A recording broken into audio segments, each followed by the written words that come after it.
Hello aspirants, कैसे हैं आप सब। तो आज के सेशन में हम देखेंगे हमारे पास जो टॉपर हैं AIR रैंक 404 फॉर CSE 2023 मुलिकन आर, उनकी टेस्ट कॉपी हम लोग एक जस्ट रिव्यू करेंगे कैसे उन्होंने अपने आंसर्स लिखे थे। बिकॉज टेस्ट कॉपी एक ज़रिया है, इनडायरेक्ट ज़रिया है यूपीएससी को समझने के लिए। ठीक है, तो reading the mind of UPSC कि वो किस चीज़ों को ज़्यादा पसंद करती हैं, किसको नापसंद करती हैं, कैसे चीज़ों को टॉपर्स अपने आंसर्स में इंक्लूड करते हैं। Because we know the same point, हम कुछ सोर्सेज हमारे सेम हैं, but what makes a difference is the toppers answers. ठीक है, तो वो डिफरेंस क्या है उसके बारे में जानेंगे हम। और यहाँ जो हमारे पास टेस्ट कॉपी है वो GS स्कोर, एक जो इंस्टीट्यूट दिल्ली में करोल बाग में है, उसकी टेस्ट कॉपी है। इन्होंने वहाँ टेस्ट लिखा था और हम डिस्कस करेंगे GS पेपर 3 इकोनॉमी और कुछ क्वेश्चंस इकोनॉमी के देखते हैं हम। तो फर्स्ट क्वेश्चन, जैसा कि आप देख रहे हैं यहाँ क्वेश्चन के बाद इनको कुछ कमेंट्स, फीडबैक, रिमार्क्स भी मिला है। और ये रिमार्क्स बेसिकली इनसे बात हुई थी, ये रिमार्क्स इनके मार्क्स इन्हेंसमेंट में बहुत हेल्प किया था। कैसे कि ये रिमार्क्स एक सिंपल सरफेशियल नहीं है, फीडबैक नहीं है, but it was a guiding force for him. ठीक है, so based on that guiding force, students get to know what is lacking in their answers. So the question is, elaborate on the need for India to multiply investment in agriculture research and development amid the challenges of climate change and expected increase in food demand by 2030. So aspirants, अगर आप questions को देखेंगे तो ये पहली part में questions कह रहा है कि जो इंडिया के पास अभी नीड है इन्वेस्टमेंट को मल्टीप्लाई करने, मतलब इन्वेस्टमेंट को बढ़ावा देने में, जो एग्रीकल्चर रिसर्च के ऊपर जो नीड है कि कैसे एग्रीकल्चर रिसर्च और बढ़िया हो और ताकतवर बने, ज़्यादा टेक्नोलॉजीज़ आएँ, कहाँ क्या जरूरत है वो समझ में आए हमें। उसके लिए इंडिया का जो नीड फॉर द इन्वेस्टमेंट है उस पर इलेबोरेट करना है। और कॉन्टेक्स्ट क्या है इसमें कि उन चैलेंजेस को देखते हुए जो क्लाइमेट चेंज चैलेंजेस को इन्फोर्स करेगा, due to the climate change the challenges which India's food security, या ना, food demand, food security, and this is going to increase by the way of climate change. So in that respect, the question asks you to first elaborate on the need for India to multiply the investment in agriculture research and development. किस चीज़ को देखते हुए? Climate change के challenge को देखते हुए। I think the question is clear. तो आप लोग भी अपना अपना आंसर्स लिख सकते हैं इस प्रभाव पे कि, और जब हम इलेबोरेट की बात करते हैं इट मीन्स हमें उस नीड पे इलेबोरेट करना है कि क्यों जरूरी है एग्रीकल्चर में रिसर्च, क्योंकि चैलेंज है क्लाइमेट चेंज का। तो इसमें पहला पार्ट में सिंपल आएगा कि क्लाइमेट चेंज के क्या चैलेंजेस हैं। ठीक है, फूड सिक्योरिटी के ऊपर, वायबिलिटी ऑफ क्रॉपिंग सिस्टम के ऊपर, इरिगेशन के ऊपर, वाटर चैनल्स के ऊपर, प्रोडक्टिविटी के ऊपर क्या चैलेंजेस हैं। ठीक है, और India is more vulnerable to the monsoon, etcetera चीज़ें इसमें आपका इंक्लूड होने चाहिए आंसर्स में। और फिर कैसे एग्रीकल्चर रिसर्च उसको ठीक करेगा। ठीक है, तो अब इन्होंने कैसे चीज़ों को इंट्रोड्यूस किया है कि इन्होंने पहले डेटा का यूज़ किया कि रिसर्च जो है अभी एग्रीकल्चर सेक्टर में, उसके ऊपर जो इन्वेस्टमेंट है और जो जीडीपी में कंट्रीब्यूशन है वो 2.3% of the sectors of GDP है। ठीक है, फिर उन्होंने नीड फॉर इन्वेस्टमेंट की बात की है।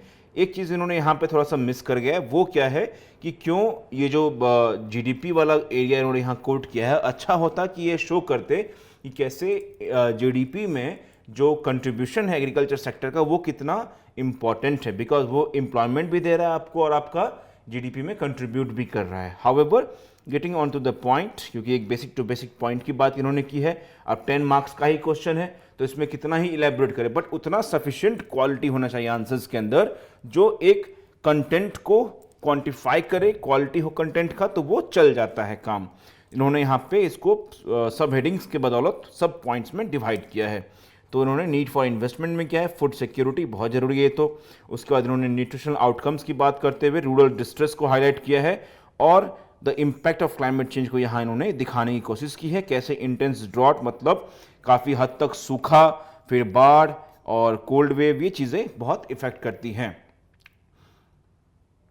उसके बाद इन्होंने यहाँ पे बात की है प्रमोटिंग इकोनॉमिक ऑफ स्केल, मतलब अगर हम जितना इन्वेस्टमेंट कर रहे हैं उतना हमारा रिटर्न आना चाहिए। और एफडीआई की भी इन्होंने यहाँ पे कोट किया। तो ये कीवर्ड्स हैं, की टर्म्स हैं। हम अगर कोई बात करते हैं एग्रीकल्चर की, इन्वेस्टमेंट की, तो ये चीज़ें बहुत इंपॉर्टेंट हैं। ठीक है, अब डायरेक्टली ये वे फॉरवर्ड पर आ गए कैसे इसमें करना चाहिए। ठीक है, सो इनको जो कमेंट्स मिले हैं, you covered all the major points, जो पॉइंट होने चाहिए आंसर्स में। Still but explain the increasing, so आप देखेंगे इनके आंसर्स में एक्सप्लेनेशन थोड़ी सी कमी है कि increase demand of food and the role of technology research in fulfilling that need etcetera. और बाकी इनको गुड कंटेंट के पीछे गुड और इनको average largely a good content का इनको फीडबैक मिला है। तो बेसिकली आंसर्स में हमने देखा कैसे इन्होंने सब हेडिंग्स का और बुलेट्स का यूज करते हुए अपने पॉइंट्स को रखा है, अपने आर्गुमेंट्स को रखे हैं कि need for the agriculture sector, and then he has move to show the way forward. ठीक है, आइए आगे बढ़ते हैं। अगला क्वेश्चन हमारे पास है कि why is economic inequality widening India, कैसे आर्थिक इनइक्वालिटी जो है वो आर्थिक असमानता भारत में कैसे वो वाइड हो रहा है, मतलब ज़्यादा कैसे बढ़ रहा है। How can emerging technologies help to bridge this gap and contribute to inclusive growth, ये कैसे जो इमर्जिंग टेक्नोलॉजीज हैं वो इस गैप को बंद कर सकती हैं। कॉमन पैरेलल्स में, कॉमन बातचीत में हम देखते हैं कि technology can reduce, can increase the unemployment. Unemployment increase से क्या होता है, उससे गरीबी आती। कैसे, जो एम्प्लॉयड था वो अनएम्प्लॉयड हो जाएगा, उसके पास पैसों की कमी रहेगी, इस कारण से वो गरीबी के, पॉवर्टी के विशियस साइकिल में फंसता जाएगा। तो इस संदर्भ में हमें यहाँ इस क्वेश्चन में है कि 10 मार्क्स के क्वेश्चन में 150 वर्ड्स के अंदर कि कैसे emerging technologies in the field of AI, metaphysics etcetera जो भी चीज़ें हैं वो कैसे हेल्प कर सकती हैं। अब टेक्नोलॉजीज में केवल हम एम्प्लॉयमेंट की बात तो कर नहीं सकते, कोई नई टेक्नोलॉजीज भी है, उस पर काम होना होगा। तो इस आंसर्स के बदौलत हम लोग देखते हैं उसमें क्या चीज़ें हैं। तो फर्स्ट पार्ट आपका इकोनॉमिक इनइक्वालिटी कैसे वाइडनिंग होता है भारत के अंदर, क्यों होता जा रहा है इकोनॉमिक इनइक्वालिटी वाइडन रूप क्यों ले जा रहा है, क्योंकि यहाँ पे डिस्ट्रीब्यूशन के मामले में कुछ कमी रह गई है। ठीक, पहला पॉइंट तो ये आना चाहिए इसके अंदर। उसके बाद 1921 रिफॉर्म्स की बात आनी चाहिए, कैसे रिफॉर्म्स हर वर्ग तक नहीं पहुंच पाया। इंडिया में लैक है मैन्युफैक्चरिंग सेक्टर्स का, प्रॉपर एम्प्लॉयमेंट का, क्योंकि मैन्युफैक्चरिंग सेक्टर से ही आपका मास एम्प्लॉयमेंट हो सकता है। इंडिया में कमी स्किल्स की है। ये पॉइंट्स इस आंसर में होने चाहिए। और इमर्जिंग टेक्नोलॉजीज़ में कैसे सोसाइटी के लिए टेक्नोलॉजीज इमर्जिंग होते हैं, कैसे हेल्पफुल होता है, और कैसे टेक्नोलॉजीज लाइक एआई आपका हेल्प कर सकती हैं प्रोडक्टिविटी के मामले में, और उसका फिर इंफ्रास्ट्रक्चर, ये चीज़ें हम लोग यहाँ देखेंगे। तो इनका इंट्रोडक्शन फर्स्ट है कि top 5% of the country owns more than the 4 times the wealth of bottom 25%। इन्होंने एक ऑक्सफैम इनइक्वालिटी रिपोर्ट को हाईलाइट किया है। ऑक्सफैम ने यह भी कहा था कि जो 1% ऑफ द पॉपुलेशन है वो 90% ऑफ द वेल्थ को कंट्रोल करती है। ठीक है, एक इनका ये भी पैमाना था। फिर उन्होंने यहाँ पे सब हेडिंग्स देते हुए इनका अप्रोच आपको बहुत लगेगा सिमिलर अप्रोच जा रहा है इनका, कि reasons for widening income inequality. ठीक है, उनमें उन्होंने लैक ऑफ इंक्लूसिव ग्रोथ, हालांकि अगर बेहतर होता अगर इसे आप थोड़ा सा इलेबोरेट करते, बेहतर होता अगर इसे थोड़ा सा आप इलेबोरेट करते। फिर जो इन्होंने जॉबलेस ग्रोथ की बात की है, मतलब ग्रोथ तो हो रहा है जीडीपी में, हमारा इकॉनमी में, लेकिन जॉबलेस के साथ हो रहा है, मतलब एम्प्लॉयमेंट की भी कमी है।